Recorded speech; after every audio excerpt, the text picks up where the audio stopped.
Welcome to Jurassic Park. Not even supposed to be here today. I'm just a fucked up girl who's looking for my own peace of mind. Welcome to the party, pal. I'll be back. I'll have what she's having. I'm gonna make him an offer again.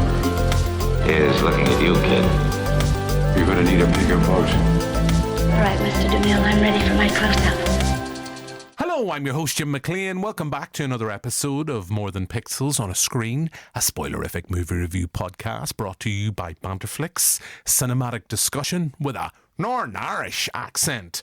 Now, he's back in the studio. Well, he's already been back, but on the previous episode we were paying our respects to David Lynch, so we didn't have a chance to talk about his amazing holiday. But he's back from the USA. It's Adam, what's happening, Donald Trump, Neeson. We gotta blame all the people with disabilities for the helicopter crash. Hey, don't be letting any blind people, don't be letting them work. I'm doing with Trump. Or, can you do an RFK? I buried an eagle in the bushes. I don't know what I said. That's my RFK. That's actually pretty good. Yeah, that's anytime he talks, all you hear is a. I like how at the start of this podcast we've turned into like a kind of mini Slugger O'Toole. Who's that? The kind of Northern Irish politics boys. We're the movie boys, they're the politics boys. And normally we let all the politics, them deal with all that stuff, but you've steered right in. I quite like, because I'm sure like you, Jon Stewart and kind of, isn't it Stephen Colbert and all that kind of stuff, all the kind of American chat show hosts. I've enjoyed this week, particularly with RFK stuff, because the beloved Bernie Sanders was asking him questions, and anytime I think of Bernie Sanders, I always just think of Larry David. These pretzels are making me thirsty. It's being in America was interesting because I was able to watch The Daily Show daily at night time. And Jon Stewart, man, hasn't skipped a beat. Oh, Jon Stewart's a hero. He's so fucking good. He's a hero, particularly. You would have been in the States at the time then of the wildfires. Yes. And kind of the talking about the kind of Republican response to that and the need for aid. Mm-hmm. But Adam, it's all right. Gwen Stefani and co. Wasn't it Fire Aid? Isn't that what they called it? Yeah. Some of the members of Nirvana got back together again. Fuck, isn't that nice? You know, they're gonna change the world. Suddenly Bob Geldof wasn't there, just a command, go give us your fucking money. Every time I blink, a fire starts. Give us some water, Bob, any chance? Here, speaking of Bob, I haven't probably seen you. Speaking of Bob Geldof, did you watch Jules Holland's Hootenanny? I'm going to be honest, this is how my Hootenanny response went that night. We were watching, what do you call it, Sophie Ellis-Bextor, and I said halfway through, and I don't know if you were watching Sophie Ellis. I'm a man of a certain age. Sophie was whoa, wee, wow, back in the, still is whoa, wee, wow. Oh, yeah. Hello, Sophie, what about you? I'm a married man. Adam's a happily engaged man, but whoa, wee, wow. And I don't know if you noticed it, but Sophie, I can't really do it on the air because it's an audio medium, but Sophie was doing a lot of high kicks, ka-cha, ka-cha. And then we kind of said, let's just turn over and see who's on the Hootenanny. Because it's always the tradition, midnight you watch that and you hear Auld Lang Syne. Because when they show the fireworks at London, they always play the weird, shitty, dancey version, which I hate. And it's like, oh, fuck off, I'm not 16. Because, Adam, I'm of an age now.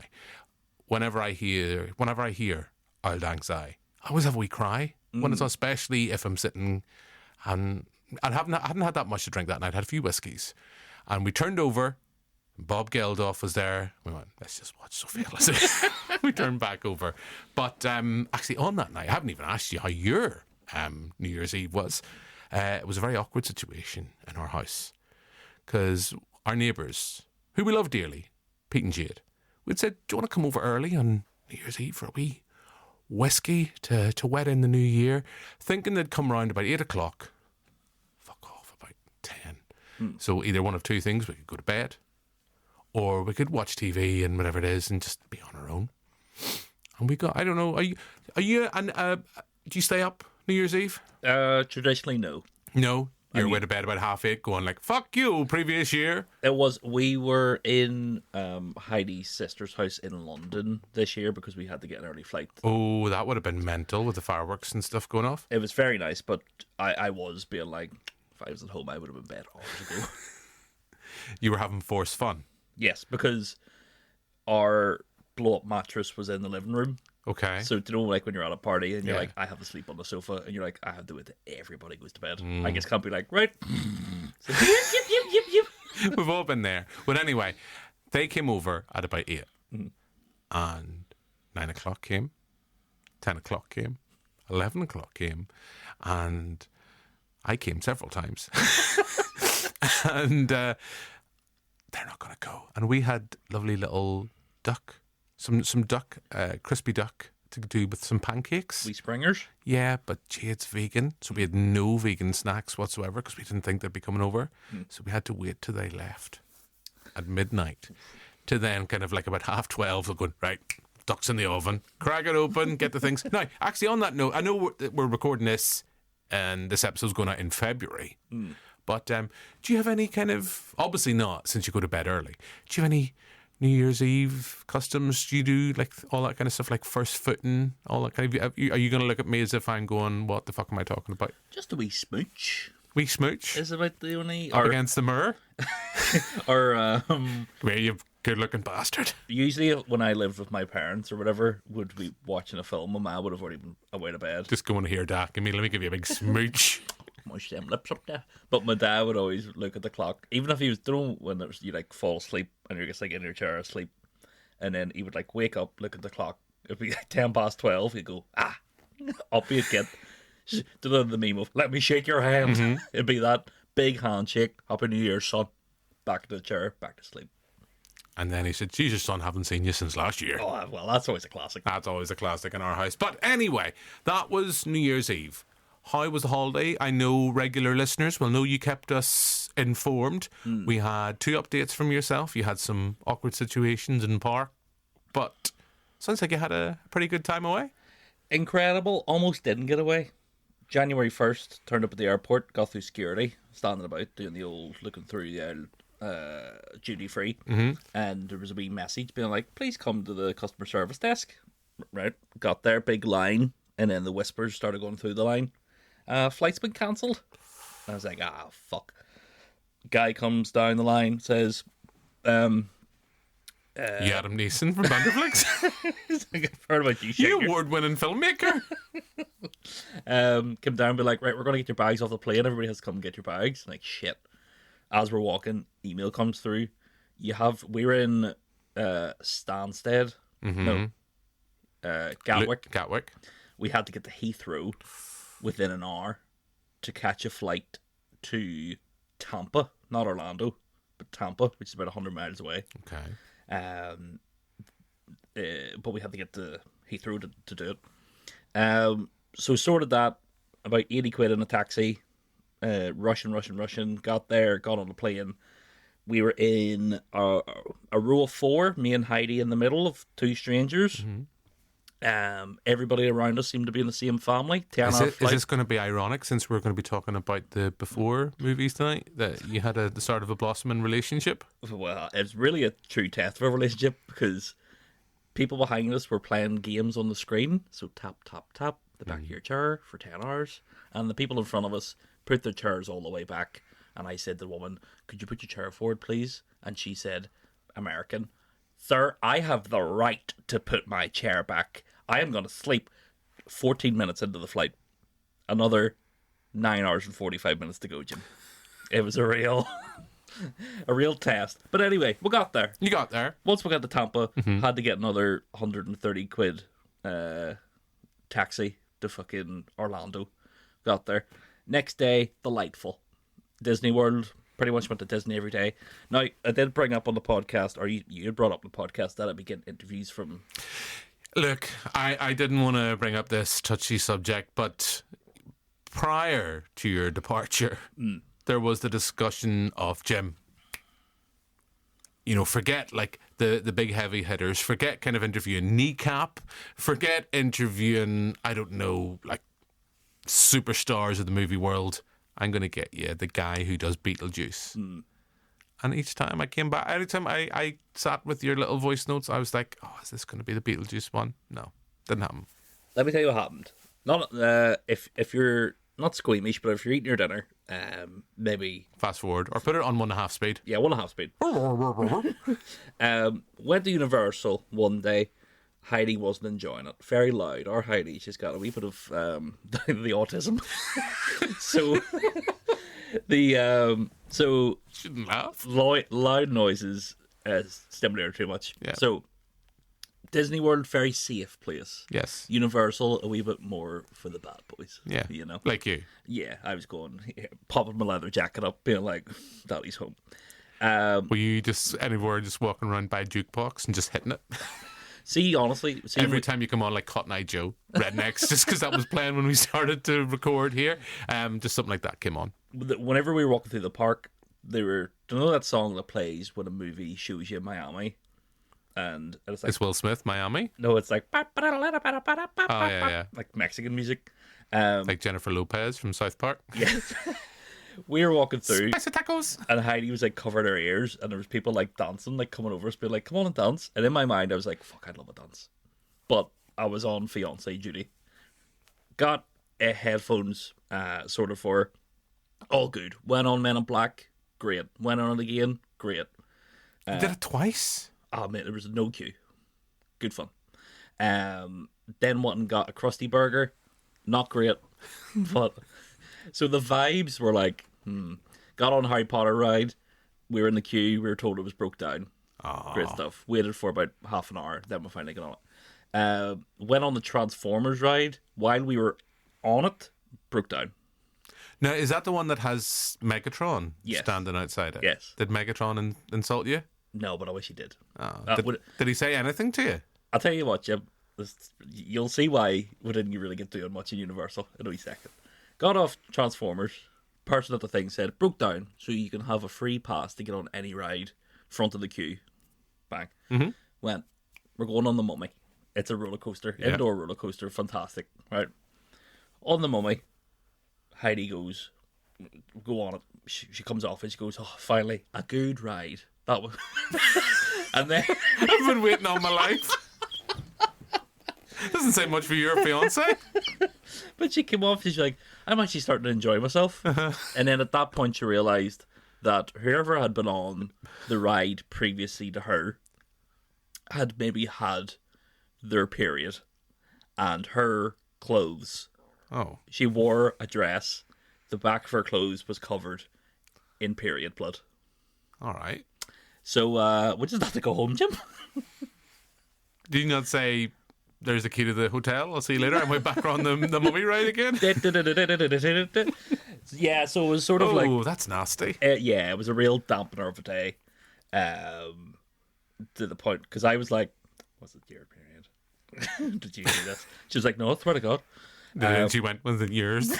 It's good. Didn't have the heart to be like, it's shaped. That blood's awful brown. That's the way it is. But other than that, I'll tell you a good experience, 'cause that's a bad experience. Yeah. Went to Star Wars Land, the old Batu, as they call it. Everybody's in character, and I was like, I'm gonna go in character. So we got a wee bit of an outfit together. Right, I gotta put the photos up on Instagram. George Lucas. It's poetry, right? That's not how you would have written it. It's all about tax evasion. I actually dressed up as Jar Jar, but just did the voice the whole time. Got kicked out. So did a wee bit of an Indiana Jones Han Solo mashup. Right? And then went and met Chewbacca. Stood in the queue for Chewbacca. Next person, Was he nice? mate. I will tell you. I see when I seen the Millennium Falcon for the first time, cried. Yeah. Right.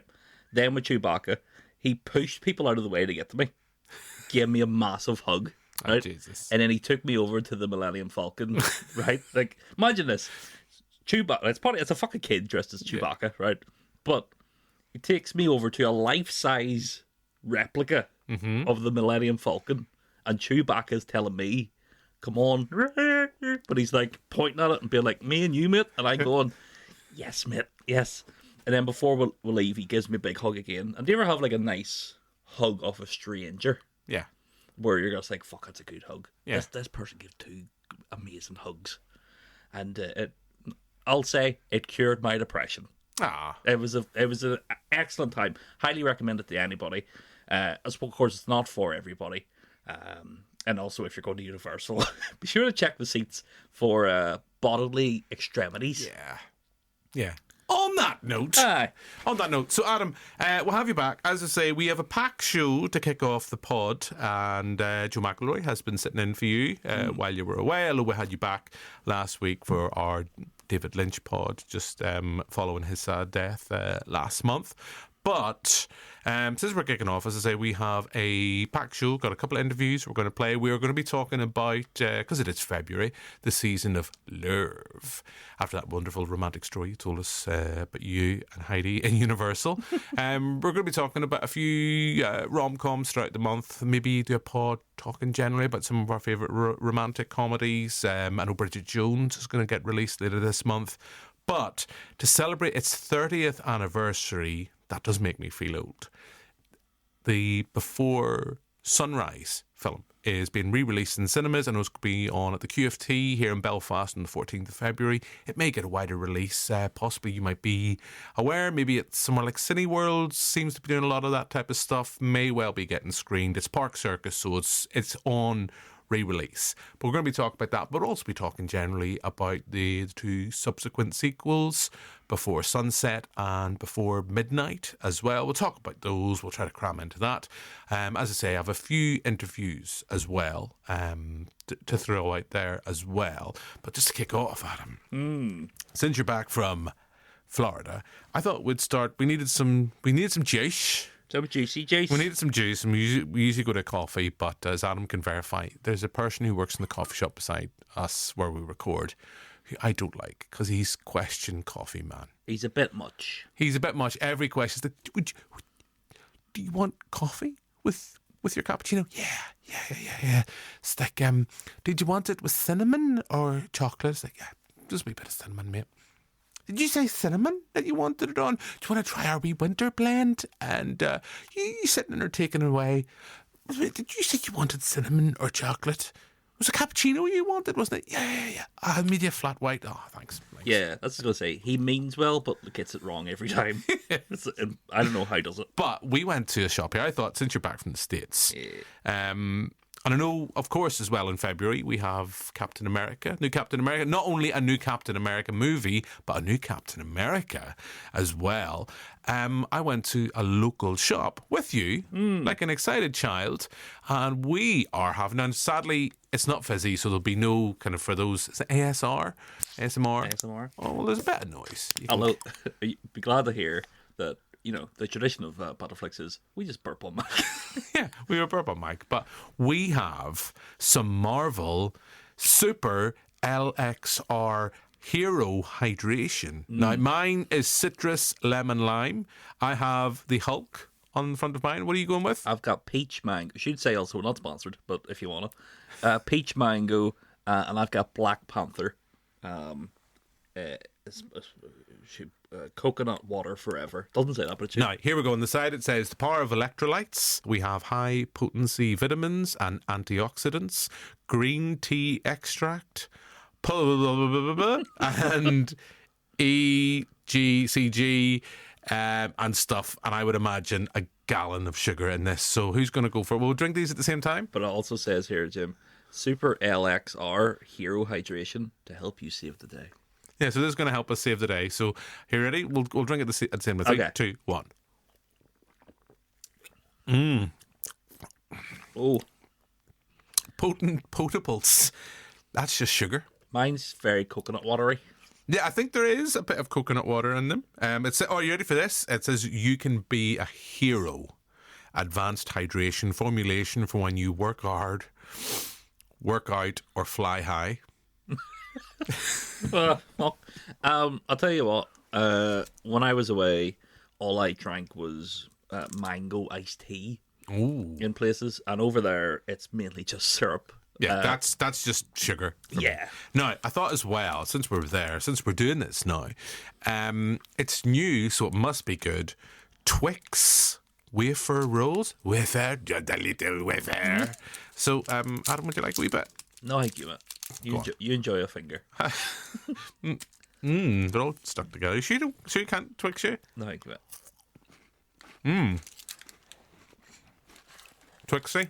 Anyway, so I think, without any further ado, Adam and Jimmy together on like the new section.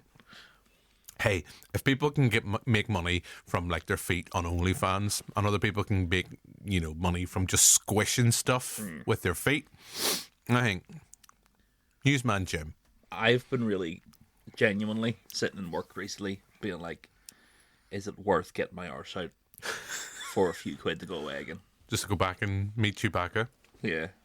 Here, there was a T-shirt over there that said, "I choose you," but it was Chew, and it was a picture of Chewbacca and a heart. Ah, did you get it for Heidi for Valentine's Day? No, I took her on holiday. She's getting fuck all the rest of the year. Okay. Anyway, let's move on. So, one of the first interviews I thought we would do.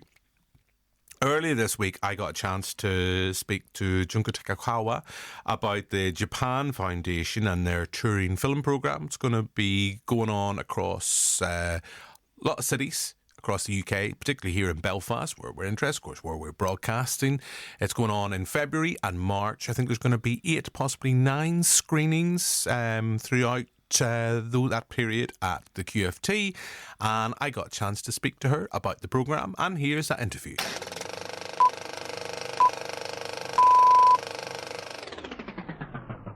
I'm delighted to say that I'm joined now by Junko Takakawa, who's going to be talking us through this year's lineup. Junko, we actually spoke last year. So for anyone who missed that conversation, can you tell us a little bit about the program? Japan Foundation Touring Film Program was set up in 2004, actually, more than 20 years ago. It was actually meant to just only, tour with that few venues. Even at the time, it didn't include QFT. There was just only few venues in England. But I thought that it wasn't enough, and there was a demand for Japanese films to watch in the UK. And gradually, as time went by, that demand both from audience as well as particularly film programmers came in. And then that's how we actually having that QFT as a partner in Belfast. And then ethos is to bring that Japanese films which wouldn't be or may not be screened in this country. But it doesn't necessarily mean that they are bad ones, because that's it's only handful Japanese films are coming in on a commercial basis, because those commercial distributors are very keen to, of course, make a profit out of it. And then they wouldn't actually take a risk to bring that something unknown or less known films, which may not be commercially viable. But Japan Foundation Touring Film Program will bring that and then have brought those sort of films to the UK. So audience will have an opportunity probably once over that lifetime, and then enjoy that different type of that Japanese cinema from Japan to the UK. As a programmer, I chose all of them, of course, nonetheless, and then with great confidence, of course, nonetheless. And then I know that everybody has got very limited times for watching films. I would probably suggest that Inugami Family. That is classic, 1970s, so to speak, if you call it classic. It's classic film by, master director called Kon Ichikawa. The reason why I particularly suggest this is because it's actually based in that famous detective novel in Japan. And then the actual novel itself has been translated into English. So if you watch this film and you haven't read that book itself, but you could also enjoy by reading book, and then compare between that Inugami family in the film version and then book version as well in the UK. And then this is very classic, but very artistic detective film. It's very, interesting because I watched it on telly. Sometimes you have a, film on the telly. At a time when there was no restriction, age restriction, back then, I was really scared of this. It's actually very scary, to be honest with you. And but one thing I missed out is that how artistic this film was. It's not really simple sort of crime or detective, film because of that done by that Kon Ichikawa. He's a magician of color, so to speak, and it has kind of very avant-garde, sort of snappy, sketchy kind of scene between that great story in it, which of course for television was cut out because of that length of it. So this time when I watched it once again in programming, I was really wowed about that quality of that production itself. And it's actually a great story as well because this Inugami family is kind of, long-selling and then long-standing title in the Japanese television and the cinema world because this story, Inugami family, has been made into television as well as films at a very number of times. So how popular this title is, with of course different cast, different kind of director, and different sort of setting, probably, but there is some iconic scenes such as two legs sticking out from that lake. That is a really iconic. So I want as many people as possible to enjoy on a big screen this fabulous work. Junko, just on that note, how important is the fact that this is not, if I've picked you up correctly, these are not just all new titles. These are not just titles in the last year or so that you've looked through and watched. No. For that idea, there's two strands to this question. When, just coming back to the fact that you've mentioned the touring program has been going for several years. When you're mixing new and old, how much of a challenge then does it become as a programmer then to, after this year's program in 2025, to pick yourself up and to go back a bit, go back again and start again for 2026? Do you come in with a theme, a strand, or also my other question is how hard then, just on that note, how hard does it is to kind of come back again when you're mixing old and new, the fact that how important is it to have old alongside new? A lot of questions I fired at you there. I apologize. I'm very sort of pleased, for you to ask such a questions because it's actually our touring film program is a thematic. We are not, copycatting other sort of film festival where they're always sort of interesting something new. It does actually look arbitrary to some eyes, but it's not actually. It's because of that it is thematic. For this year, we got theme like justice, justification, and judgment. So based on this theme, I collected the film, not just really the new one, but also the slightly older one. Slightly older one means that not necessarily new release, like films in 2020, 2017, whatever you like, but missed out completely. Or there's some classics in the films because they are always popular. Now, because every year is thematic, so some films that I chose this year, I could have chosen that previous year, but it wasn't really sort of ticking a box for the theme, so I didn't actually include that. So this kind of exercise, I'm always making it.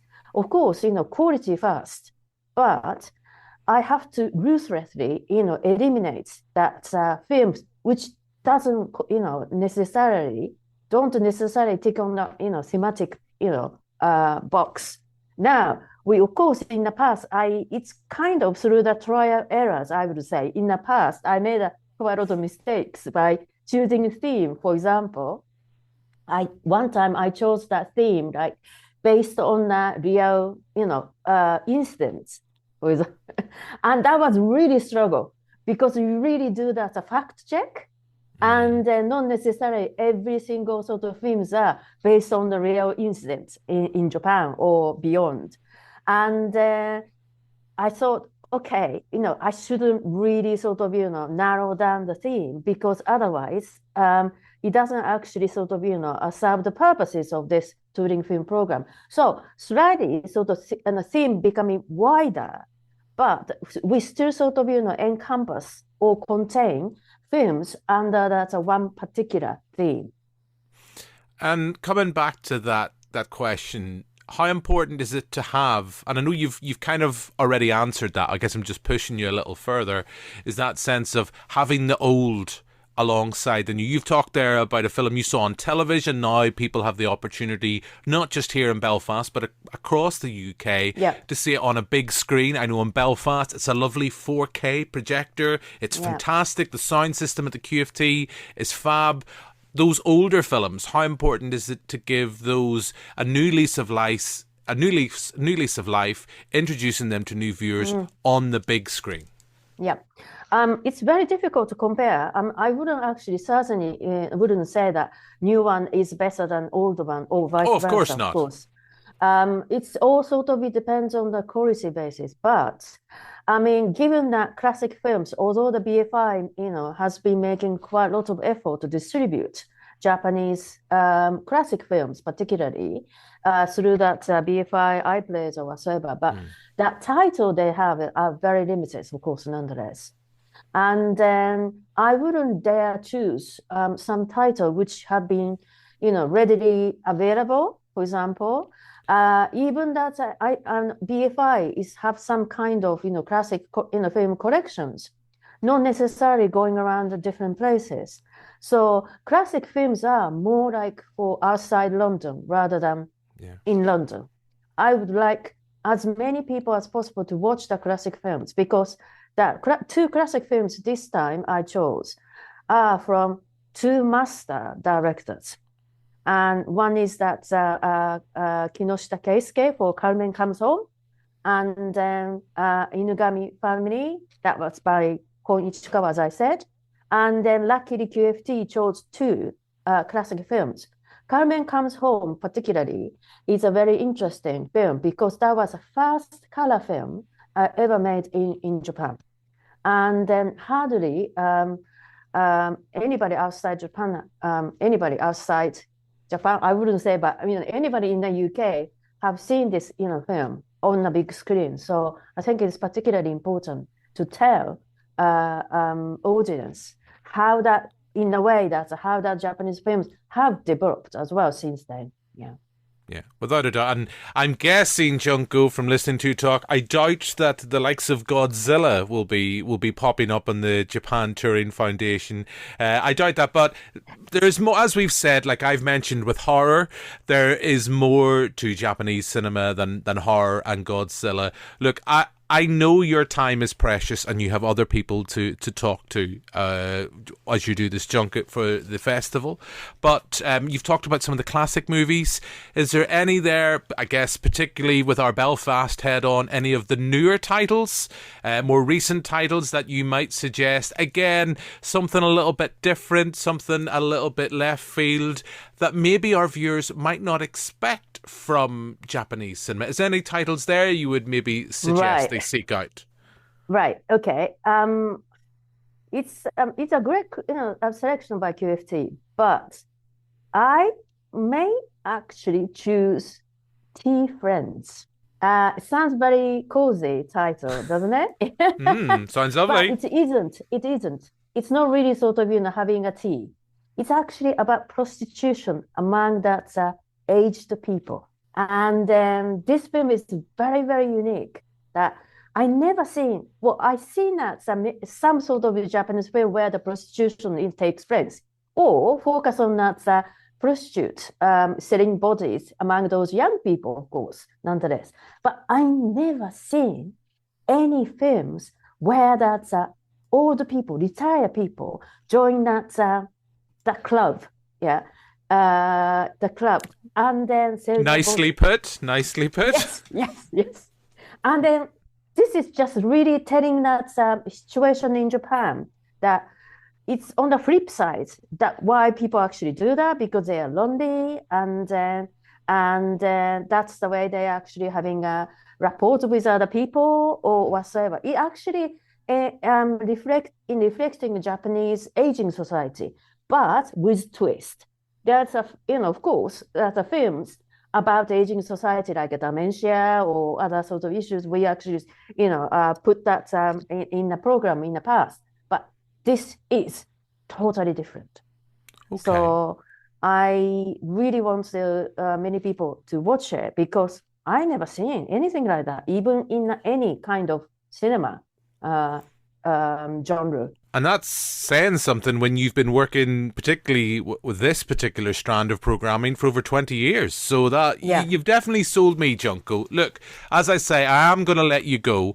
But for viewers, as we say, here in Belfast, we can check the QFT's website for those specific films. As I said, I think it's 9 titles screening from February throughout February until the end of March.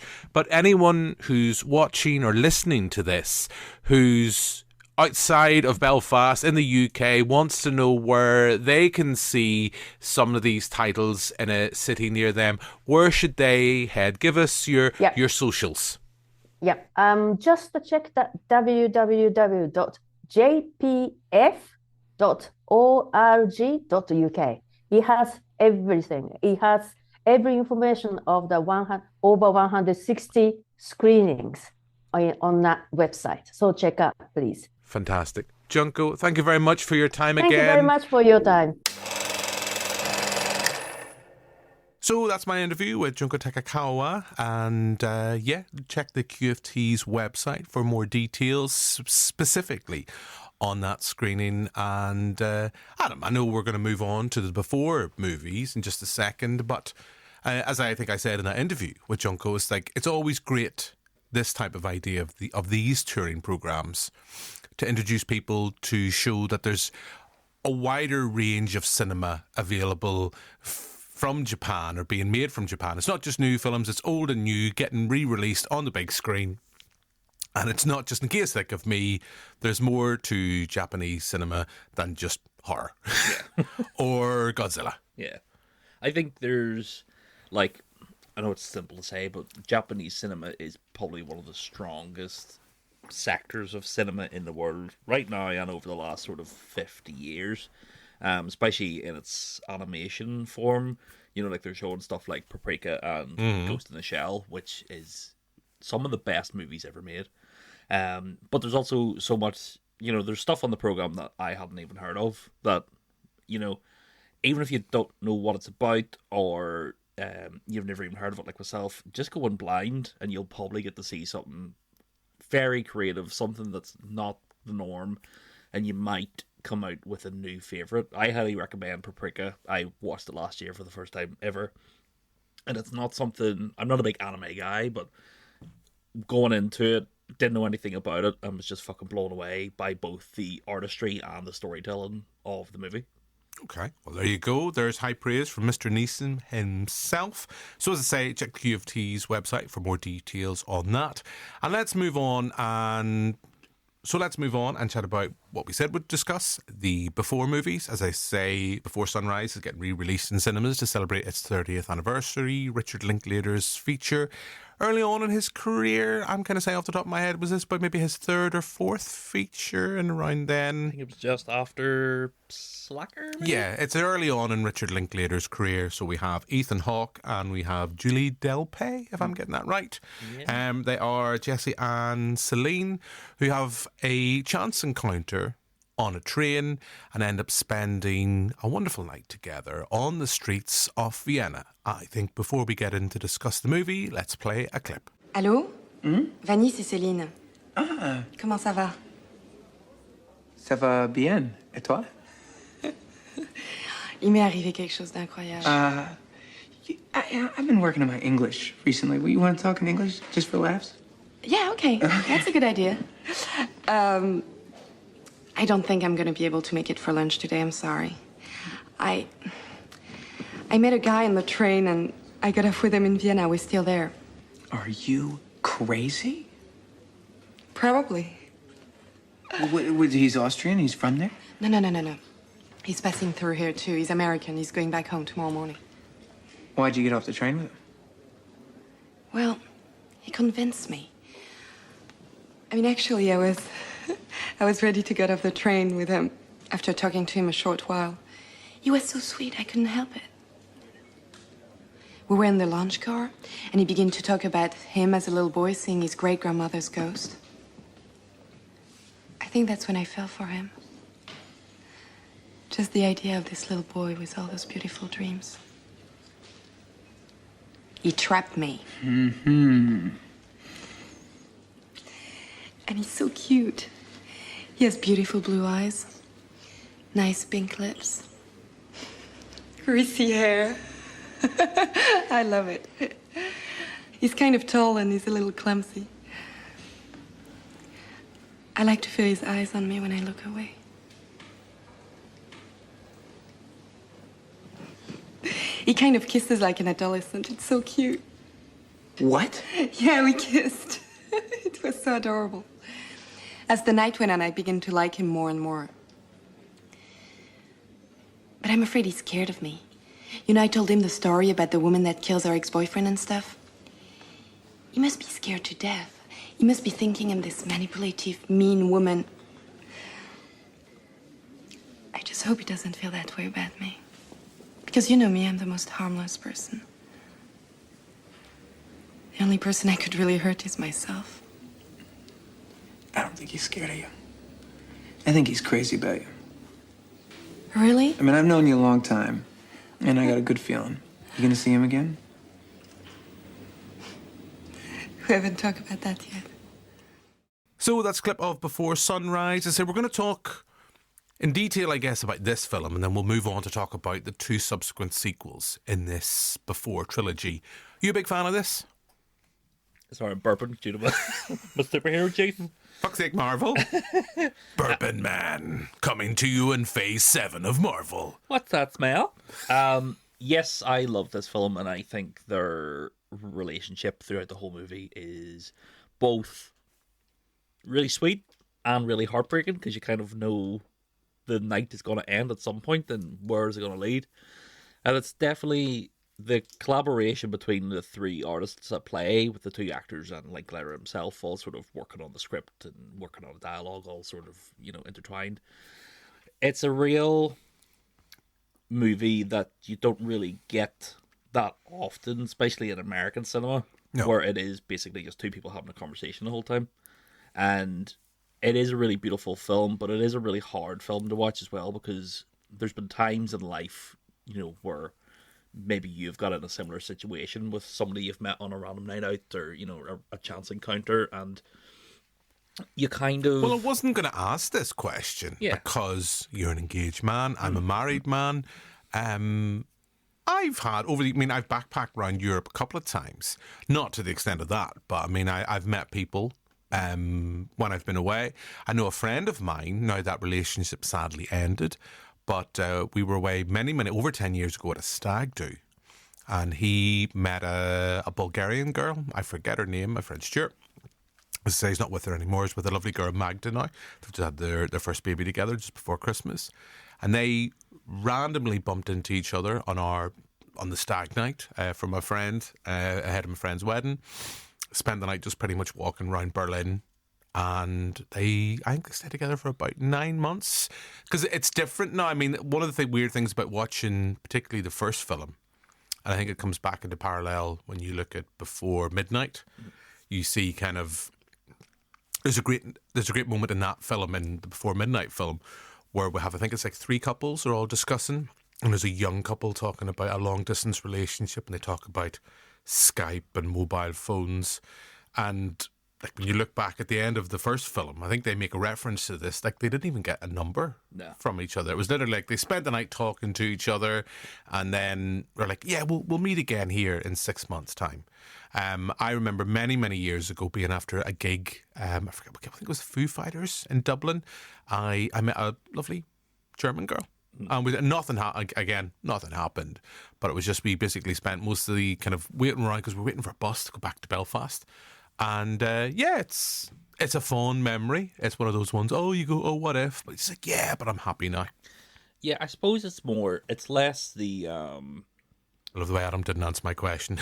No, I've had many encounters like that, and none of them with my fiance, which is not a bad thing to say, because it's sort of, you're connecting with a human on more of a level than just sex, you know? I suppose that's sort of what makes it feel special. And sure, there might be sex involved sometimes, but there has been times when I've met people and, you know, just had those long conversations over a night and then never spoken to them again. Especially, like you say, in the first movie, I'll meet you back here in 6 months. It's not nothing that happens nowadays. And it is sort of brought up in the second movie again, where Ethan Hawke is Celine's character, her grandmother died, so she was too heartbroken to come meet him again. And Ethan Hawke makes the point, he's like, what if she had died the week after? You know, like, we would have met and we would have dealt with that together. Or what if she died 6 months before or 6 months after, or whatever. Because you raise a point, you raise a really interesting point.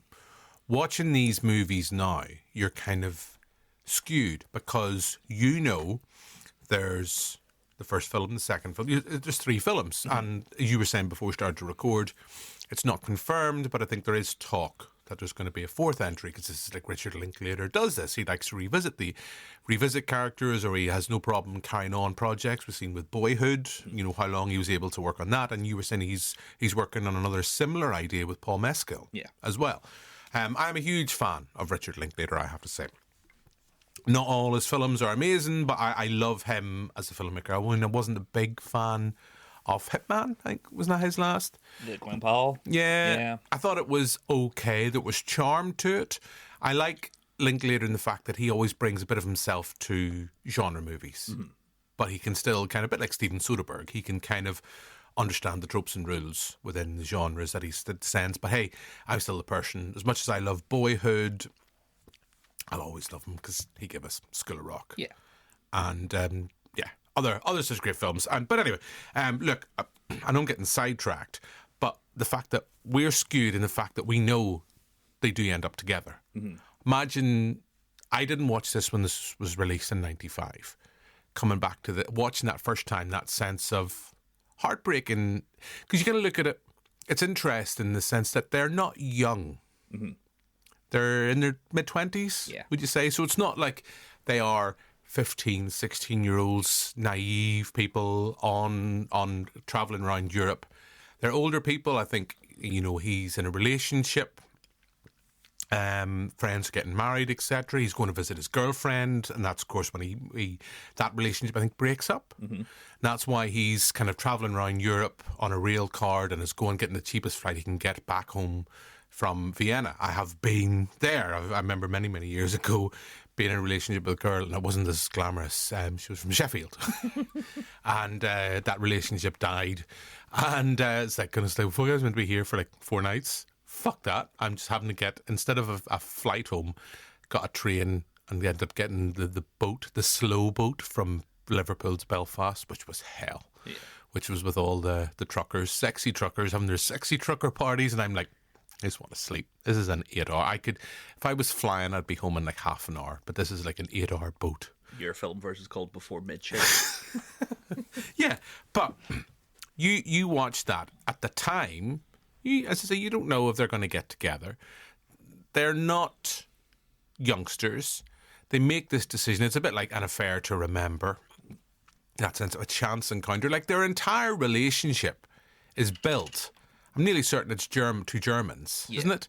2 angry Germans having a... I mean, when you think about it, like, that's a relationship that is glass. I know it's a film and it's contrived, but Linklater has poured some of his own personal life. I think he said the first film, The Inspiration, is about a night at home in the States. He kind of walked around the city.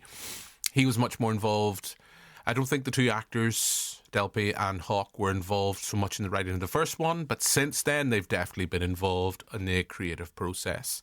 But that relationship that exists exists entirely on the fact that two German bastards, a German couple, were having an argument and got up in the middle of their thing, and that caused them to start their conversation. Yeah. It is the sort of glad it's not us sort of look you give somebody. But there has been stuff like that where you can start sort of conversations, and it is... Can't get rid of the fucker then? Well, that's the thing. I think it's a big factor of him being American. After just coming from America, where Americans love the sound of their own voice. Sorry, American listeners, but just do. And they love striking up conversations. Like, if it was two people from Belfast, they'd be like, fucking, stay to him. That would be the end of the film. Here, can I make a point, though? See, when you go away on holiday, and you must have noticed this when you're away in Florida, doesn't a Northern Irish accent just cut through the air? Like, if you're about somewhere and you can kind of like, you're like, this is amazing, and talking to yourself or talking to whoever you're with, and from across the other side of the room or other side of wherever the park, whatever it is, you just hear another Northern Irish accent. You're like, oh, fuck. I think it was Colin Murphy stand-up years ago where he says he was in Australia and he looked at the bar and seen a fellow with a head the size of a turnip, and he was like, before he even opened his mouth, I knew where he was from. It is true. I remember backpacking. As I say, when I was backpacking around Europe, we were in Berlin, and we went to Berlin Zoo for some reason. And myself, my mate Barry, and Dee, we were there, and I forget what happened. There was like a big thunderstorm. We're all hiding underneath, or not hiding, but we're all in this canopy section. And there was this guy, really broad Belfast. Well, fuck's yeah, come on in before you get... I don't know why he's going like Marty. Come on in to fuck before you get fucking soaking. And you're just like, Jesus, there we go. There we go. It's voted one of the sexiest accents in the world, apparently. Says who? I think it's the more distinct accents in the world, because it's not quite American and it's not quite Irish. No. Even though Americans think they are Irish, but they just want to sound like an American, be like, oh, what's happening? But whenever I was away, Americans would ask me questions, because of course, being a big Republican like I am, where are you from, man? Ireland, not the north. The six divided counties. And they would ask me insane questions like, is everything green? Leprechauns real?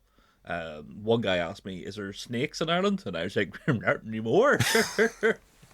Is Liam Neeson real? Yeah, he only comes out at Easter. He's like Groundhog Day. Yeah. Liam Neeson shows his head for 6 months of winter. I do remember many, many years ago, I took part in an exchange with children from Omagh. I probably talked about this before. So it was children affected by the Omagh bomb and children affected by the riots in LA. And before, because I know the public inquiry into the Omagh bomb has been ongoing this week. It's brought back a lot of memories, I know, for me. But, I mean, I know friends that were killed in that bombing and injured in that bombing. But just to cut to a short story, I got there because they needed to be cross-community. Mm-hmm. And I was the token prod that ensured that they got funding for this. And I was literally there because I, every day after school, went up and sat in my dad's car. And I was like, do you want to get the bus home? No, I don't like the bus. Don't like going with the great unwashed. I'll just sit in the car and maybe do some homework and maybe listen to Chris Moyles on Radio 1. Pardon me as I burp. Oh, pardon me. Oh, geez, I can feel myself hulking out. I was there because I was, as I say, I was go up, sit in his car, listen to Chris Moyles on the radio. I always remember Dad was talking to some guy outside the office, and he was like, blah, blah, blah, and I seen them pointing at me. I was like, what the fuck have I done? And this guy came walking. I was like, hi there, William. Would you like to go to LA? And I was like, well, mate, my name's Jim. It's like, well, it's William Robert James. But he's like, William. I was like, yeah, okay. So that's how I ended up going to LA. And they got the short deal. They came to us first. And everything you kind of said, it was all like, because these are like 15, 16-year-old kids. And they were like, oh my God, I can believe you had airports. You had traffic lights. And I don't know if I've talked to you about this before, but we had to, for the first week, so it was a 3-week thing. The first week we were put up in like accommodation. Second week we had to host someone, and I hosted a girl, Alicia, very much kind of like a valley girl. Kind of when you think of Clueless, that's kind of exactly what Alicia was like. Hold on 2 seconds. Fit. Yeah. Yeah. Chubby old Tyrone Jim just fell in love with her. Hell yeah. And she was stunning, but very much like I was like fucking hillbilly compared to her. And then the third week actually was split. We went to Dublin, and then for some reason we went to London as well. So it was an amazing trip. Then the year after we got to go to LA for 3 weeks, which was amazing. But What age were you? I would have been 17 at that point, and it was amazing. But again, this is me. I have bound to have mentioned this, but I got insanely homesick because I've been away on holidays before, but with parents, or been away with friends and stuff. This was me away with a group of people I didn't really know, particularly in the LA, when we went to LA for 3 weeks, staying at UCLA, which is just this amazing place. It's like a city on itself. As I said, I was talking about this actually to someone a couple of weeks ago, saying it's like you wouldn't even, if you were studying at UCLA, you wouldn't even need to go into the actual city itself. It's like its own self-contained. There was a cinema, there was shops, etc. Like Elms. Yeah, and yeah, just exactly like that. But just being there, I remember getting really homesick, and like I turned into like Lisa when she's at army camp, and it's like just phoning everybody because my dad gave me a BT phone card, and I would be phoning back every morning, going, "Hi, how are you? What's going on in there?" It's like, "Dad, babe, not much." That's what I was thinking about whenever I was away. See, when we would go to America, like in the early 2000s, it'd be a real thing to be like, we need to get a phone card so we can ring your granny. But you're only away for 2 weeks. What do you need to know? I made use of that phone card. That's all I can say. But the weird thing, I remember being really homesick for green grass. I don't know if that was like with you in Florida, but you're gonna go. It's all like that kind of sunburnt. Yeah. And I remember just making that weird statement. I would just really want to see some green. I turned into Tom Jones. I just want to see the green grass at home. I mean, when I look at it at the time when I was in UCLA, amazing. Like the trip, we were there for the 4th of July. We went to Disneyland. I remember the 4th of July. I remember the couple the family that we stayed with. They had their 3 homes. They had their main home. They had their house in the hills where we celebrated 4th of July. And then they had their pool house. And all the time I was there, I was like going, this is shit. I just want to be back in home. I miss stew. I miss stew and brown sauce. But rewinding back to a year, Alicia, who at the time was the love of the life, like just this amazing, like nothing I'd ever encountered in real life ever before. This stunning black girl. And as I say, you think of someone from Clueless. That's literally what she was like. Yeah. And when the week that we had to kind of host her, Mum was like, "Oh, we need to like do stuff," and Dad's like, "Well, fuck, I'm doing fuck all. I'm having nothing to do with that." Alicia, do you want to watch the Little Toy Show? Fucking Gay Burns on tonight. It'll be a good show. But like we ended up taking her one day to like the North Coast. We went to Giant's Causeway, and my mum was like, "We'll take Alicia to Barry's. She'll like Barry's." And I was like, "Yeah, it's good. It's got a really good roller coaster." And I always remember walking, if you've been to Barry's, whatever it's called now, walking out, and she's like, "This is what you call a roller coaster." This is what you call a roller coaster. Yeah, it's fucking amazing, isn't it? It's like it's like someone's died in that. That's why they have to put the wee barrels in the back to stop it from falling. She's like, "Wait a year later, will you come? We're going to take you to Six Flags." Mm-hmm. And I was like, "Oh, it's not going to be anything compared to Barry's. Like the gyms and everything. There'll be 2p machines." Fuck here, Alicia. Do you want to go on the Go Straight? Yeah, I always remember that, taking her, trying to impress her, and then also took her to the Dunluce Centre, RIP as well. Fucking right. Turbo Tours. Some of the many girls I took to the cinema back in the days, I didn't even get that treatment. Here, Alicia, do you want to go to MPO? I'll do everything. Anyway, sorry, back to the Before Sunrise. No, but that was your Before Sunrise. Yeah. That was my own little perfect 2 weeks. But yes, don't know how we got on to that digression. But yes, the Before Sunrise, it's such a sweet film. Mm-hmm. In the sense, as you've kind of hit the nail on the head, it's mostly a two-hander. Mm. There's not a lot of kind of, I guess that's budgetary issues. There's not a lot of over-the-top camera work or anything. It's mostly kind of steady cam, just following them, just reaction shots, talking shots.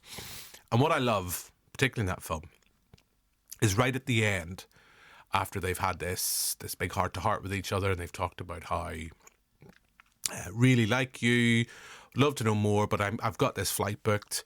Let's, like, part of you is like thinking, I'm sure there's people watching that going, fuck, he's just going to stay, or she's going to come with him to the States.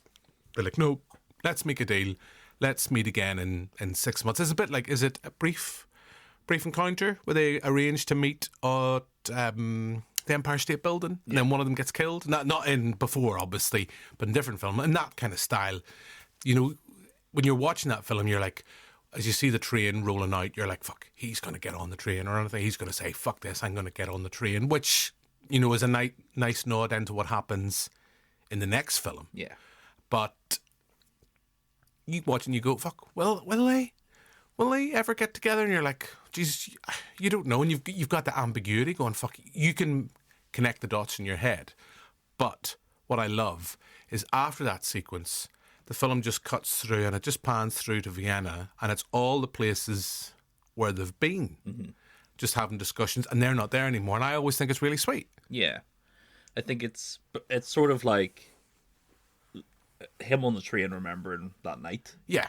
And then that, of course, leads into the next one where he writes a book about that night. Yes. And it's mainly from his point of view, and she's sort of annoyed that he doesn't remember exactly how she remembered. Yeah, she's like, you remembered me as a fat French girl. I have to admit, I had misremembered the start of Before Sunset, because I thought the start of the movie does the exact same as the end of Before Sunset, where I thought it pans through Vienna, and it's showing the locations again 9 years later, but it's not. It's just going through Paris until the bookshop. But yes, look, I know we're going to jump to that movie in just a second. Anything else you want to say about Before Sunrise? I think it's a nice date night movie. I know that, like we're saying, they are showing it again. I think it is one of those movies that you can watch on a date night and relate to, either with your significant other or just by yourself. Like, don't be feeling that, like, I know people have like Valentine's Day and there's like singles and stuff, but it's a good movie that captures that sort of romantic entanglement for the one night. That's not too complicated. There's not high drama, you know, it's not too much of a, oh, will they, won't they? It's sort of a, if they do, it's nice. If they don't, then they've got a good experience out of it. Yeah, and what I find from it, as I say, they are not naive teenagers when we meet them in Before Sunrise. But there is that thing I always think was when you are kind of, I know Mark Kermode was talking about this, I say you're watching people fall in love. I don't know if you're watching people fall in love. I think you're watching people who have a genuine attraction to each other, who want to get to know as much as about each other. But there's the sequence which now you look at and you go, oh, what dicks, when they're sitting in the bar and they're doing the fake phone calls, and you're going, oh, you're dicks. But then you're also kind of going like, fuck, see when I was trying to impress that girl. Or I'm sure there's girls like, see when I was trying to impress that guy, when I was like, oh, I was pretending and I was into Lord of the Rings and all that kind of stuff. You're like, there are stupid things you fucking do when you are in that kind of state of, as I say, not love, but infatuation, maybe the word. The moon is really beautiful tonight, but it's not as beautiful as you. That's a line from 16-year-old Adam trying to pull in a bar in Ballinhinch. I don't know what, Jim? Did it work? It did indeed. You fucking lad. Fuck it. Do you know a line I used once? What was it I said? I'm trying to get this remembered right. Has it worked? It actually did work too. It's like, you are like, I think I'm paraphrasing, I can't remember the line. It's like, you're like a fucking burger. You're just fucking perfect. What was it? I can't remember. I brought it up, but it's like, there was a line about like, you know what? You're like a fucking burger, just fucking perfect. You just walk up there and go, BK, have it your way. My mate, in comparison, his go-to line at the Limelight would have been, I was drunk at this time, and I will also say, I'll not name him, but he is a happily engaged man now. He'd be like, here, love, show us your knee. She's like, what? And she's like, what are you talking about? And she looked at her knees and goes, no, you're funny. Do you know what? It did have a good success rate. I wonder why.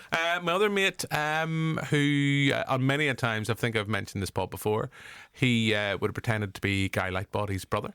Mm-hmm. What was his other pickup lines? He pretended to be Guy Lightbody's brother is definitely one, but his go-to phrase was just, "You're beautiful."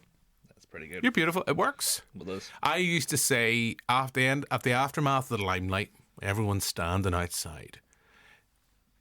He was like a lion going around, you like the gazelles, looking for the weak one. Well, it's not the right term, but that's how it reminded me of the day. Can I tell you a story from outside Limelight? Yeah. So we took two guys that we used to work with out. They were two. Well, we'll just say they were in their 20s, but they were two virgins, right? Two men that were unsuccessful. Right. The ladies, right? And we were in Limelight smoking area, and there was these two munters, right? Proper fucking, like, oh god. And me and my mate both said, look, if they don't get anybody, at least there's them two. Yeah. Right. So fast forward, Adam has his tongue down. Both of their throats. Pretty much. Right. And with these two virgins, was one of them you? No. So end of the night, the girl's like, come on back to mine, right? And I was like, right, then I'm getting in the taxi. I see my other mate looking at me, and he has like a cigarette in his mouth, and he's literally shaking his head, going, do not get in that taxi, son. Get in the taxi. Girl turns to me. She's making animal noises in the car. She's going, right. And she just turns to me. She's looking out the window, and she turns to me and she goes, by the way, I'm a wee bit schizophrenic, right? And I think, no, what am I going to do? So, get to the house, and I was like, I'm making my escape route, right? But the car takes ages. We get to the house, and she's sitting watching the TV. She's like, oh, yeah, Mum will get the tunes on, get the drink. And my other mate appears in another taxi with the girl's flatmate. And I think, oh, fuck. So the one of the girls is like, right, I'm going to bed. There was like a fucking wink to my mate. And I was like, right, okay. And the other one's like, sure, I'll come in and see you for a wee minute. Because the two of them were talking. So I said to my mate, come on, the fuck, we're getting out of here. And we run out the door. And the girl who was like animal noises texts me, where are you going? And I just immediately blocked her number on my phone. And then Google mapped where we were. We lived in the village.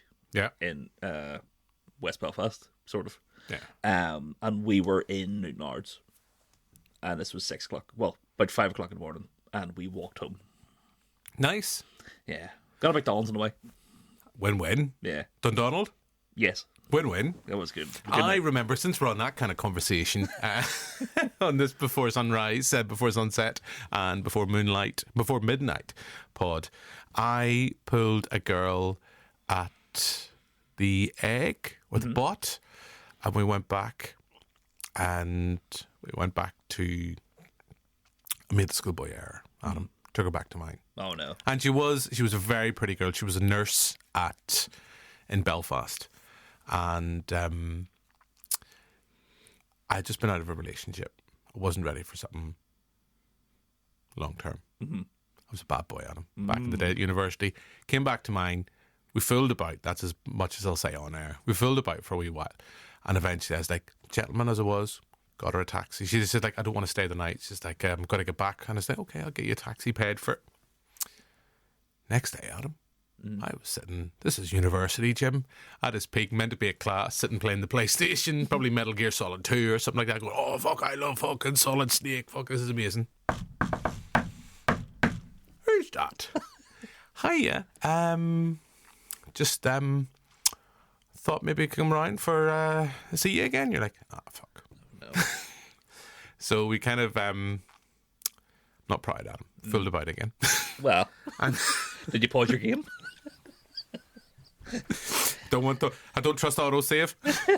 But we filled about for a wee while. I went upstairs, and then it got really like, she's like, I'd love you to come meet all my friends. We're all going to go out for dinner and stuff. It's like, here, love, this is like not even a date. This has just been 2 nights of fooling about here. I just want to say, like, I was a bit of Lothario back then. As long-term listeners will know, many a girl was taken to the cinema 100%. before I settled down with my lovely wife. And it was just getting too intense. And I was like, how the fuck do I get out of this? How do I get out? I know I do not come out well in this story. So I was kind of sitting there. And do you know the way in the old days you could play about with your phone and you could do, like, change, like, your ringtone? Oh, yeah. I did the ring, ring. What's that, Dad? You need me to come home right now? Is everything okay? Okay, yeah, okay. And God rest, my dad's gone now. My dad's passed away. Got a car. Phoned the taxi again. I was like, look, love, I'll take you back to the hostel. Not hostel. Hostel. I'll take you back to your accommodation over by the Royal. And got back in the taxi driver. I was like, right, so where are you going? Going to the Royal and then going to the Europa to get a bus. So went in. She's like, well, will you meet my friends? And it's like, coming in. I was like, okay. Came in and it was just, again, it was like, Jim, you're right, mate. It's like full on. She's like, I can't remember her name. She's told us so much about you and this, that, and other. It's lovely and this, that, and other. And I'm like, this is Sunday. We fooled about on Saturday and Sunday. This is kind of like, whoa. Whoa for like, you know, what, like 19, maybe 20-year-old me? This is too intense. Got back in the taxi and he's like, right, mate, Europa. And I was like, fuck that. Back to Talia Street. Gonna get fucking carrying on playing Metal Gear Solid. And I swear to God, that taxi driver pissed himself laughing the whole way back. And I was like, it's not one of my prouder moments. And then I might have blocked her.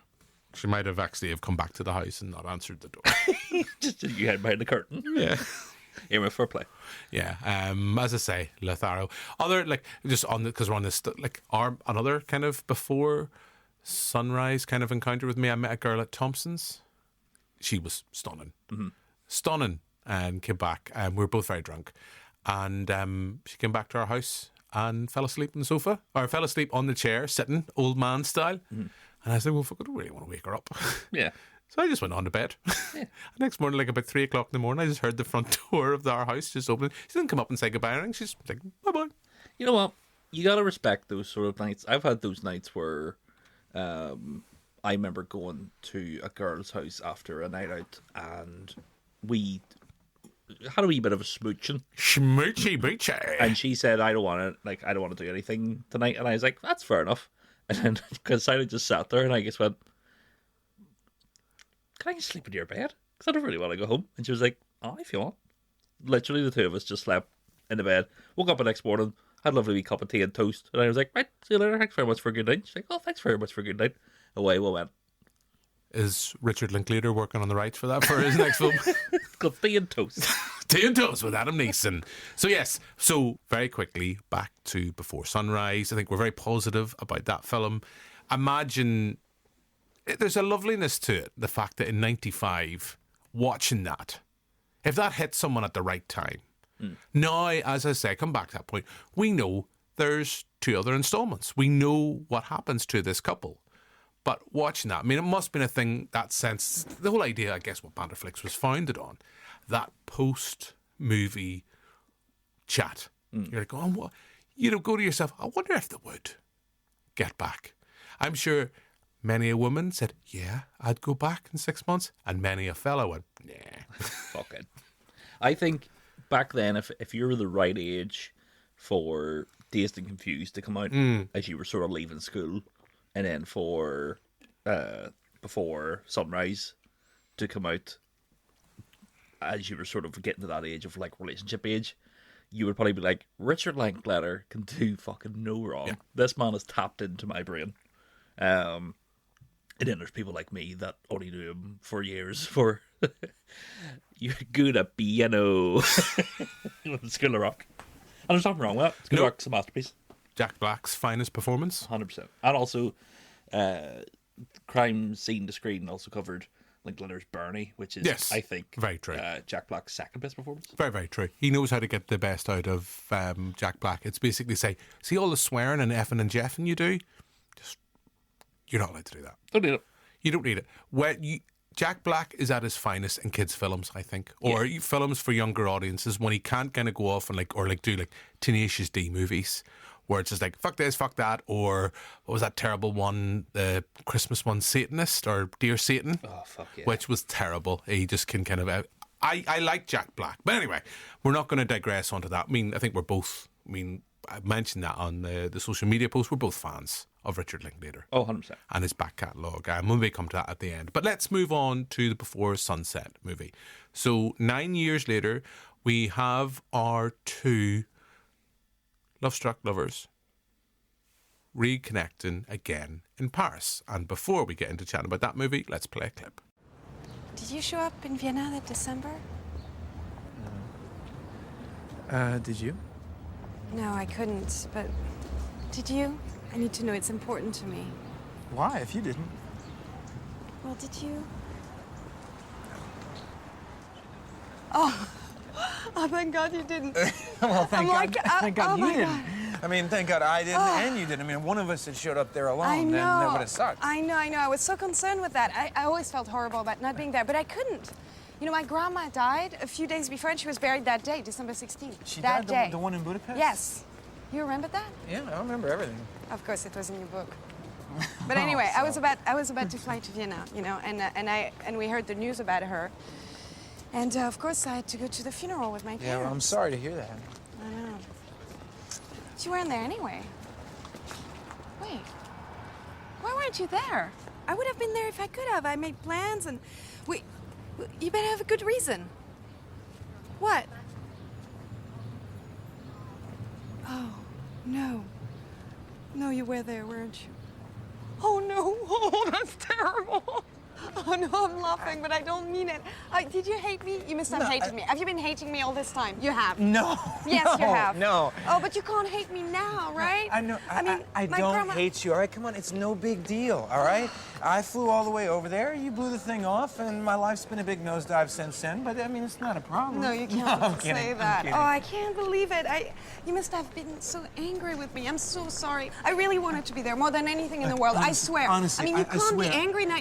My grandmother. I mean, No, you I can't- know. I honestly thought that something like that might have happened.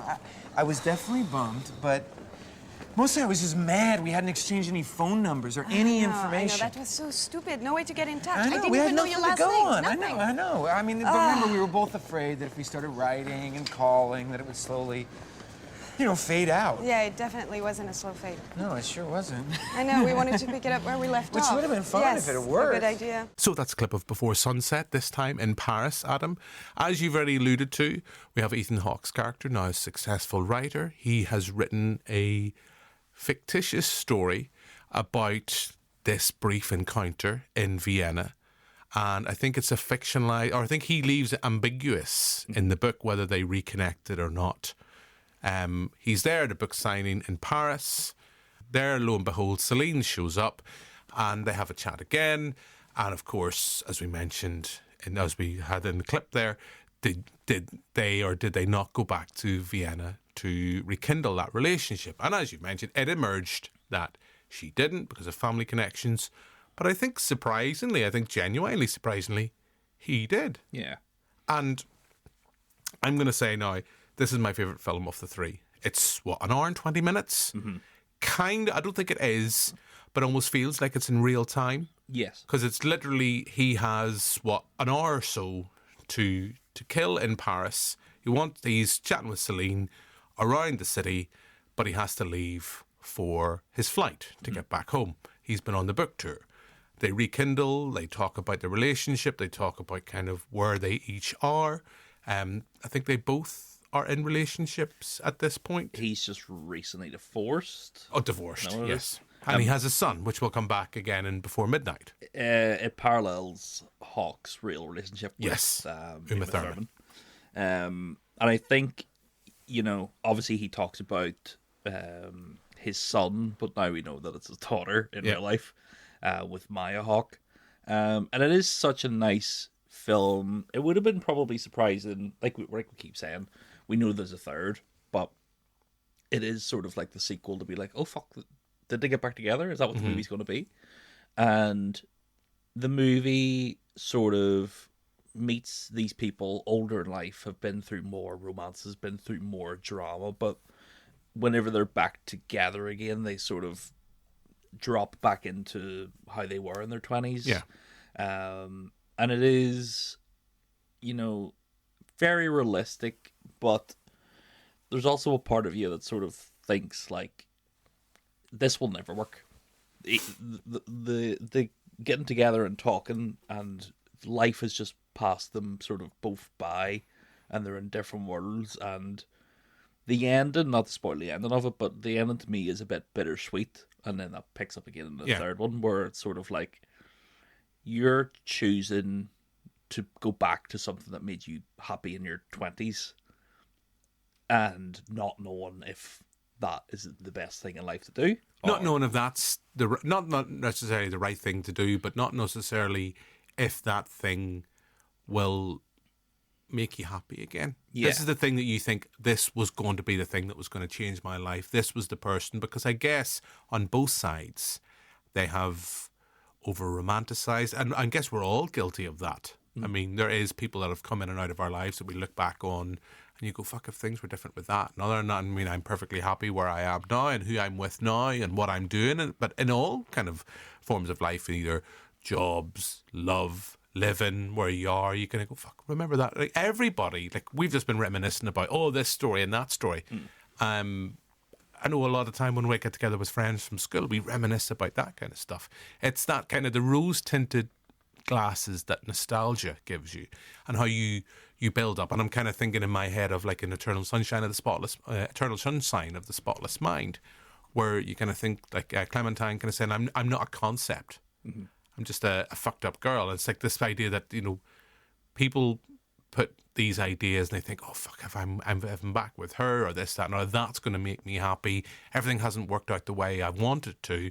If only things had been different between us. Because he talks about how, well, if you, as you say, if you'd just come to Vienna, our life could have been so much different. And it is sort of like, when you do look back on things, you only do look back on the happy moments because that's what your brain allows. Yeah. And with him writing a book about it, it is sort of him. He's further romanticized. Yeah, he's Slavidifying. No, is that a word? No, it's not. He is. I'll let you have it. You're on your Marvel juice. You're all right, son. He's slithering and romanticizing about what happened that night, and him putting it down on page is him saying like, "That's how it happened." Yeah, but that's his point of view. That's what I'm saying. But like his point of view, and then her reading it being like, "You didn't even remember we had sex twice." Yeah. And it's like Rashomon, that kind of thing. Isn't it Rashomon? That's not the way I remember it. One of the best Simpsons jokes of all time. I would love to see her point of view of that night, because she gives bits and pieces, and she gets annoyed that he doesn't remember. Not the dance song, by the way. No. But one of my favorite moments in the whole thing is when they're sort of in the car having the breakdown about life, and he's talking about how much he misses his son and stuff, and she does a subtle hand towards his head, like as if like to be like, "Oh, it'll be all right," but he doesn't see it. But it's such a subtle piece of acting for her to be like, "I want to fucking protect this man," but I can't. It would look weird because this is out of my whole life. I've spent maybe 7 hours with this person, and I can't just be like, "It'll be all right, son." Put my hand around him. He's the one for me. That's not weird at all. It's a genuinely sweet film in the sense that it's coming back to that point I say, I don't think it is, but it feels like it's in real time. So like you think the first film is definitely not. I mean, the first film is what, an hour and 40 minutes? Yeah. And it's an entire evening, and the fuckers didn't even go to the play in the end, which is just one of my favourite little jokes at the end of Before Sunrise. But Before Sunset, it's like an even kind of tighter time period. And that sense that he has to go for the flight, and they're kind of discussing sex and attraction, and then of course they end back at her apartment, lovely apartment. And I'll not spoil it, but it's that sense of, again, there's less ambiguity about how that film concludes itself. But as you've alluded to, you go to yourself, well, is this just kind of an attraction? Is this just going to, because he's just through divorce, he still has a son, is it just going to be a fling, or is this going to be something long lasting? Which brings us nicely then as we move on to the third film, Before Midnight. And again, before we chat about that, let's play a clip. Oh, we said we were going to stop. They wanted to see the ruins. Yeah, but should we? Well, Ella really wanted to. Yeah, but should we wake him up? I just... You know what, let's do? On our way back to the airport, we can catch him. You know we won't. Yeah, probably not. Okay. So long, ancient ruins. What's so great about you anyway? Seen one, seen them all. Oh my God, we're our shitty parents. We should have stopped. It's okay. It's culture. Come on, go back. You gotta put some character in these kids somehow. You know Yeah. what I mean? I mean, we're teaching them a valuable lesson. You know, if you snooze, you lose in this world. And when the girls are in rehab, recovered from 10 years of addiction to coke and speed, they'll say, we just never felt comfortable falling asleep because our daddy always used to tell us, you snooze, you lose, and that'll be your fault again. Well, we are shitty parents. I know. Oh, saying goodbye to Hank sucked. Why was he upset? No, he said it was the best summer of his life. Well, that's great. I mean, I wouldn't worry too much about him. We spoke a bunch, and you know what his main concerns in life are? What? Pimples and how girls perceive him. The apple doesn't fall far from the tree, I guess. Maybe I'm not like that. Oh, please. What? That's all you think about? What? Women. I mean, I'm not complaining. I'm getting a lot of attention. But you never stop ogling girls like... I don't ogle girls. Like you think I don't ogle girls. I make love to them with my eyes. Oh, wow. I like the Spanish guy. Or is it Greek? I don't know where I'm from, but I'm very hairy. So that's a clip of Before Midnight. We move on 9 years from that period now. I think it's in Greece. Mm-hmm. They're on holiday, and they're doing a Mamma Mia. Yes, they are on Mamma Mia. They have been together. They are married now. Mm-hmm. They are married now. They have twins, as we've mentioned. Ethan Hawke's character has his son from the previous relationship that he is trying to forge a relationship with and stay connected to. He does find it, I guess, spoilers, that this guy finds it easier to talk to Celine as opposed to him. When I first watched this, having watched Before Sunset, I was like, is this entire film going to be the journey in the car? And I would have loved it if Richard Linklater had done that. The whole chat of them just in the car. And it's so natural. And I guess maybe that comes from, as we've mentioned, we have Linklater is, on the writing process, has incorporated the actors into that. Like, this is stuff, it's like, oh, they wanted to see the monuments. They'll be fine. They don't need to, the kids don't need to wake that. It's like, here wasn't the kids eating, one of the kids eating an apple? Give us that apple. Give us that one. It's a bit brown, but it'll do. And then when the kid wakes up, what happened to my apple? I don't know. But I'm like going, because they're just in the car chatting to each other. And I was going, fuck. First time I watched, it's like, is this going to be the film?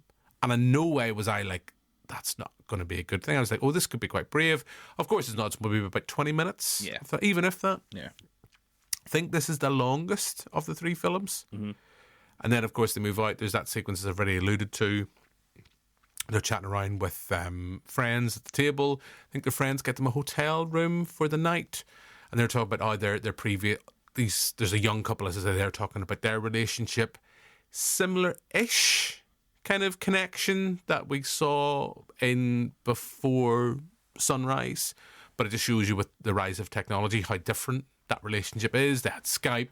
They're like, oh, we go to bed with each other and just kind of look at each other's screens and Skype. Have you ever done the long distance thing? Not chatted to a girl in prison for 6 months. Not really, but I have done that sort of girl lived in another house than me. Lisbon. And well, kind of, and like we did the, iPad, FaceTime, going to sleep together with screens. I know, but like... Again, as we come back, silly things you do when you're in love. Exactly, and it is... Or you're trying to get your hole. Oh, fuck him. It is sort of... It's sweet at the time, and you sort of look back at it and understand why you did it, but then also... like you go to yourself going, fuck, what the fuck was I on? I know, if you had kids and they did... I imagine my mom and dad's like, fucking turn the computer off. You'd be like, no, fucking turn the computer off, play the PlayStation you want. But yeah, never a long distance relationship. I don't think I would last in a long distance relationship because I sort of either thrive being alone I'm enjoying my own company, or I'm like, I've no one to talk to. There's no like in between. So I would need someone to be there to at least be like, I need help. I've no toilet roll left. What does the cat want? I've done a long distance relationship and I would never do it again. Because the thing I found about it was amazing. It was a girl from Limerick and we had met and I would have travelled down to her before I was driving. So I had to get sometimes a bus and a train, which took ages to get down to Limerick. And then you'd been together for maybe like a weekend. You'd go down maybe on a Thursday after work and stay down. And then kind of like Monday or either Sunday night, try to get back up to Belfast. And always, like, if you stayed like an hour later, it fucked up everything. You had to get the really late bus at Busaris. And you're like, fuck, it's hanging about to like 2 or 3 in the morning and going into work the next day absolutely shattered. And it was amazing, like, those nights when you were there, but then it's like the rest of the week when you're just talking on the phone or just kind of Skype, and it's like, this is shit. Yeah. This is shit. And like people are like, "Oh, Jim, I don't think your girlfriend's real." And you're like, "Yeah, you've met her." It's like, "Yeah, she's not real." And then when she's from Canada. And then like she'd come up to us, and I remember taking her to the Limelight, or we went to a silent disco at what do you call the nightclub? It was around the back of the side of the Dublin Road Cinema. Not Irene and Anne's. Kitty. No, not Katie Daly's. Message in, listeners. I know what it is. No, it wasn't Irene and Anne's. It was something. It'll come to. It was kind of like trying to be another Limelight, and there was like the pizza place that was there at the side of the Dublin Road. Great pizza parties there when I was younger, and then it closed, and then it became a nightclub. And yeah, we had great times. But then eventually that relationship was just like when we decided to end it, because she was up here studying, and then she went down to study, and then she was like, by the way, I'm not coming back up to Belfast.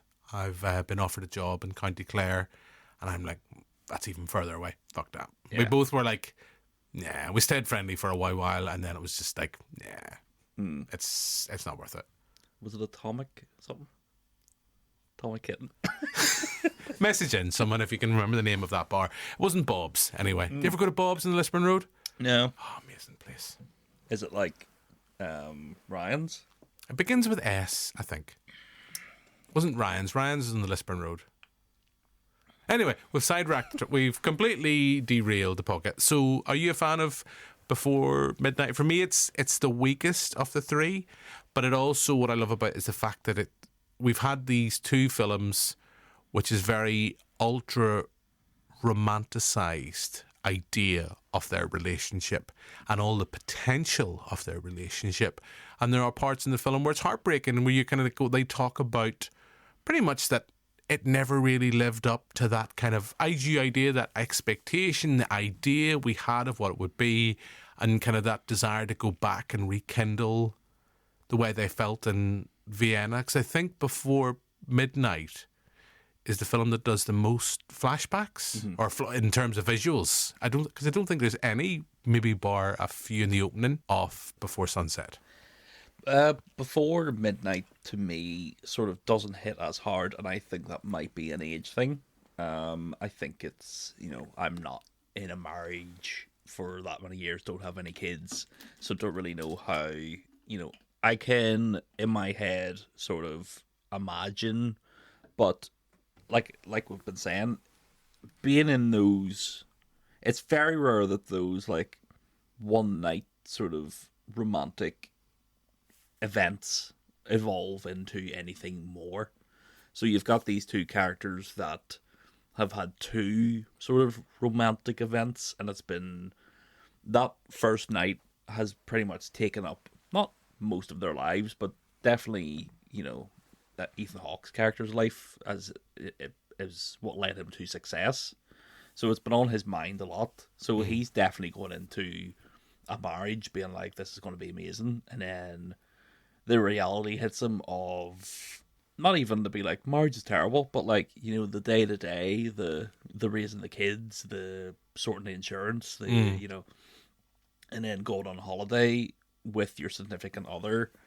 It is a struggle sometimes, because it's like, well, what do you talk about? Because you talk to each other every day anyway. Whereas, like, whenever they went on holiday, in the first movie did a whole world to explore because they were exploring each other, but now they know each other by heart. What do you sort of do? And it is an interesting movie that I would like to revisit in probably like 10 years' time, 20 years' time. But, performances are good, script is good, and I suppose it is sort of the three of them all together, sort of, it's interesting that we say Boyhood, took 12 years to make or whatever. These movies are sort of like slowed down Boyhood because you're following these characters in real time. You're not seeing the in-between, but you're seeing them, the spotlights of them. And, it is a good movie, but when they're talking about making another one, you sort of feel like I would like to see these people in another 10 years' time, because it really is questionable if they do stay together just because of the children, or if they stay together and sort of find a late in life love for each other. Because by the end of the movie, not to spoil, it's sort of like, you're like, fuck, is this on the rocks? Yeah. And then they sort of just laugh it off.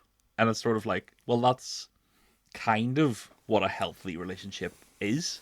Even though it's sort of presented in a movie form of like, oh, fuck, these people are probably going to break up. The reality of it hits it being like, it's two people just being like, don't be fucking stupid. Just wise up. Like, do you know what I mean? Not the make it as simple and as basic as that, but it is sort of like, well, you know what?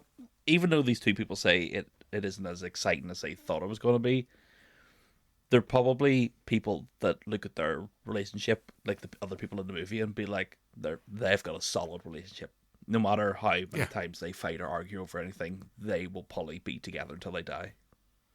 Yeah, it's a bit like, I remember when I was at the Psychoanalytical Movie Club, and I know later this month I'm going to be there again, introducing a screening of After Sun, which I'm both looking forward to and dreading, because I'm going to be an emotional wreck, proper emotional wreck after watching that film. But last year, they asked me to come down and I introduced a screening of Eternal Sunshine of the Spotless Mind. And one of the things where they were talking about it, because they were talking about the film, much more lofty ideas than you and I, Adam. Not that we don't get deep and meaningful sometimes, but I was like, I am so out of my depth. I have this voice, listeners, I'm going to let you in. Anytime I get into discussion with something, and it's like, I have a voice in my head going, bail, bail, bail, get out of the room, like get the parachute and just go. And I just need to have the confidence to push myself forward and go, yeah, you can actually engage in this conversation. And we started talking about Joel and Clementine in that film, and how kind of, when I first watch it, you go, oh, it's a very kind of romanticized film, in the sense that you think that it's destiny that, Joel and Clem will end up together, above anything, above their flaws, that they see that their relationship, they will be back together again. They come into it second time round with their eyes opened. Yeah. But as someone that I can't remember who the lady was, she said, well, no, it's more than likely that relationship will just go through similar cycles of destruction, and they will end up together again. Yeah. It's not a perfect relationship, but they will end up together again, because they'll go through this path of destruction, come back. So you do wonder, and as I said the last time we were talking about on the David Lynch pod, this is into conjecture territory. I don't know what Linklater and co have in mind, because I know they haven't officially confirmed they're doing another film. I think it's just, you'll do another before the film. But it's like, would it be a case, are they separated and then maybe meeting together again? Because it can't be just in America. It has to be, far. It has to be far off. Yeah. Has to be maybe they come to Belfast for a wee weekend. Come on, go to the Titanic Centre, love. And reconnecting again, even if it is just for kind of a night or something like that. That's my fear, but I guess at the same time I'd be watching that going, this is fucking beautiful. I love this. Yeah. Richard can do no wrong. No. It would be nice to see, I don't know, maybe, I don't really know anything about Ethan Hawke's or Julie Delphi's life, but like, with Maya Hawke becoming famous, there's definitely a bit of story there with Ethan Hawke sort of having a second wind in life. It seems to be that he's become more popular over the last couple of years. He's definitely been in a lot more things that aren't just like, what do you call that shit vampire film he's in? Daywalkers or something. Oh, yeah, yeah. He's been in more things that have got more acclaim, and he's definitely, you see clips of him on Instagram and, TikTok and stuff. He was in Moon Knight and everything. Oh yeah, class. After slagging off Marvel movies. He put Lego in his shoes and he was Yeah. like, oh. You know, he is somebody that academics sort of look to now because stuff he says is pretty profound. He's a really clever guy, especially when he's talking about the arts. And it would be nice to see, you know, this sort of man who's had not like a midlife crisis, but someone who later in life has kind of found himself past the marriage. You know, like they've done something else, and I don't know. I would like to see them again.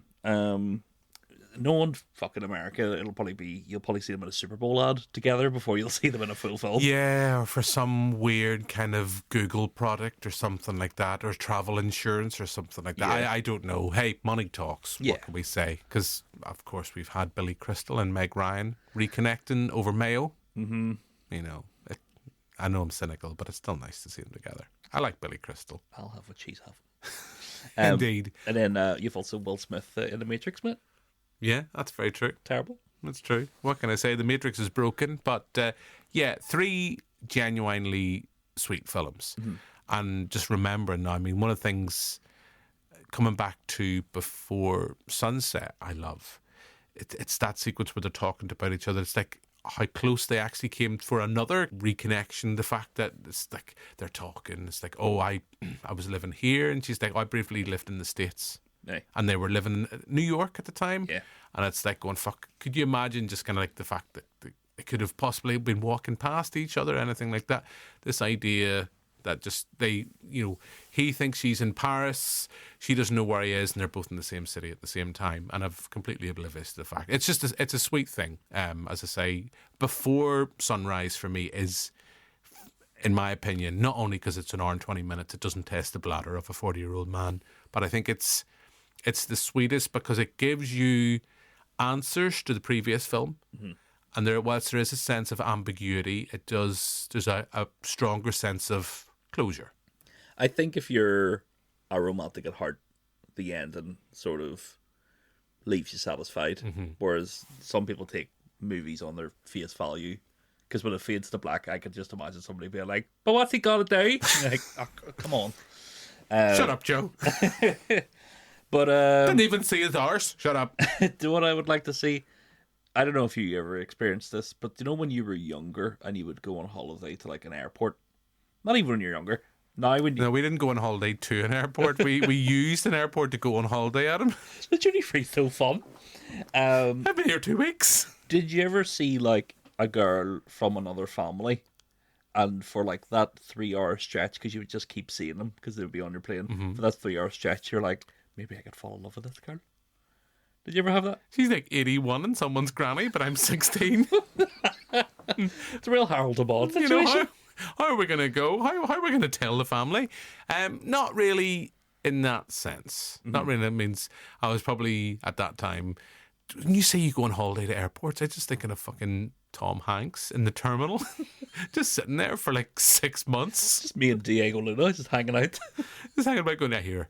I really fucking fancy Catherine Zeta-Jones. And everyone's like, who the fuck doesn't? Fucking no. But yeah, I've had like little kind of on holiday. Yes. And you're going, this is going to be the girl that's going to change my life. We're going to get married. It's going to be amazing. And then now you can't even remember their names. I know, it is funny that. It's like, even when you're in like primary school, those sort of, if you get to like P6, P7, your body starts to be like, women, what? And anything? Well, and you're like, fuck, I love it. You're 10. I love it, sweet girl. She's the best day of my life. And then now it's sort of like, I can't even fucking remember that girl's name. Can't even remember her face. We are oil romantics at heart, Adam. Mm. But Jenny, I think we can agree. We've been, maybe I've not been down, but I think Before Midnight is the weakest of 3. It's like saying Paddington 3 is the weakest of the Paddington movies. Yeah. They are a pretty solid cinematic trilogy. I know Before Sunrise, as I say, it's screening at the QFT on Valentine's Day, the day of love. Mm.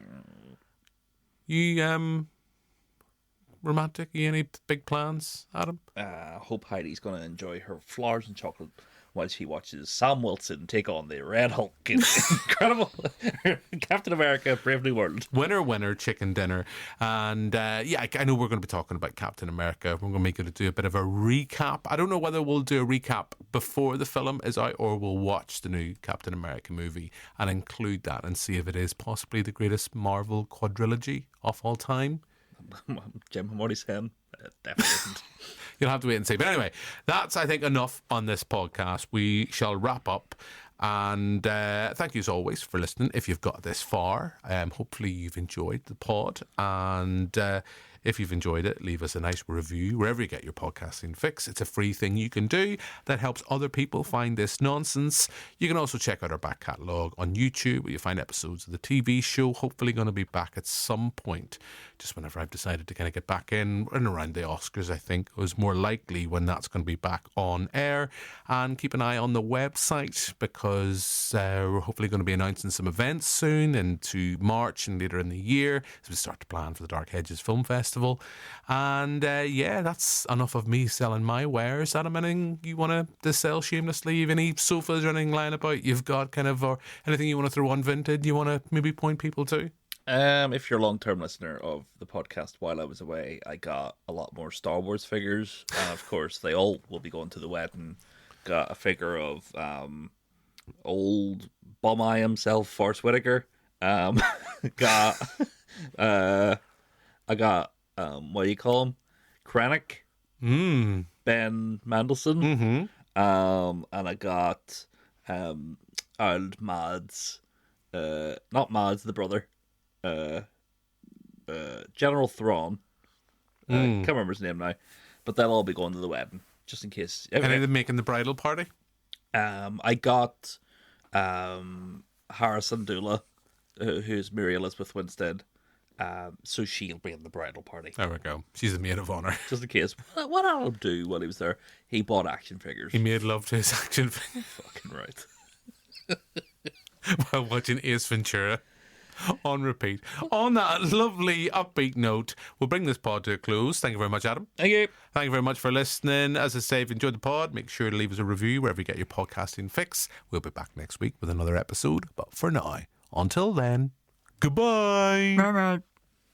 Bye-bye.